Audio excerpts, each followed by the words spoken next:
Hi everyone, want to make your videos look cinematic, surreal, or artistic? Here's are the 3 mind-blowing blending effects in CapCut tutorial. Let's get started. And here's what you learn. You know how to blend the two clips together, use the CapCut's blend modes to create a trippy, dreamy, and more edits, and combine overlays, mask, and more. Here is the effect 1, the double exposure aesthetic. Here's what you need.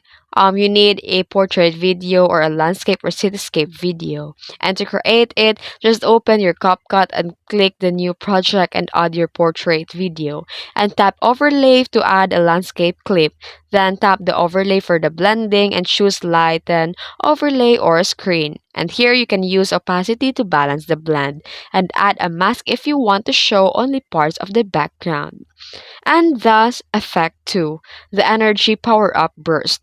What you need is an action video and energy burst or glitch overlay. And here's how to create it. Just import your video and add an overlay clip as an overlay. And tap overlay and use a chroma key to remove green background and set the blend mode to add or screen and sync it with your emotions. And the effect 3, clone ghost transition. What you need is a continuous video of you walking or moving and duplicate the clip.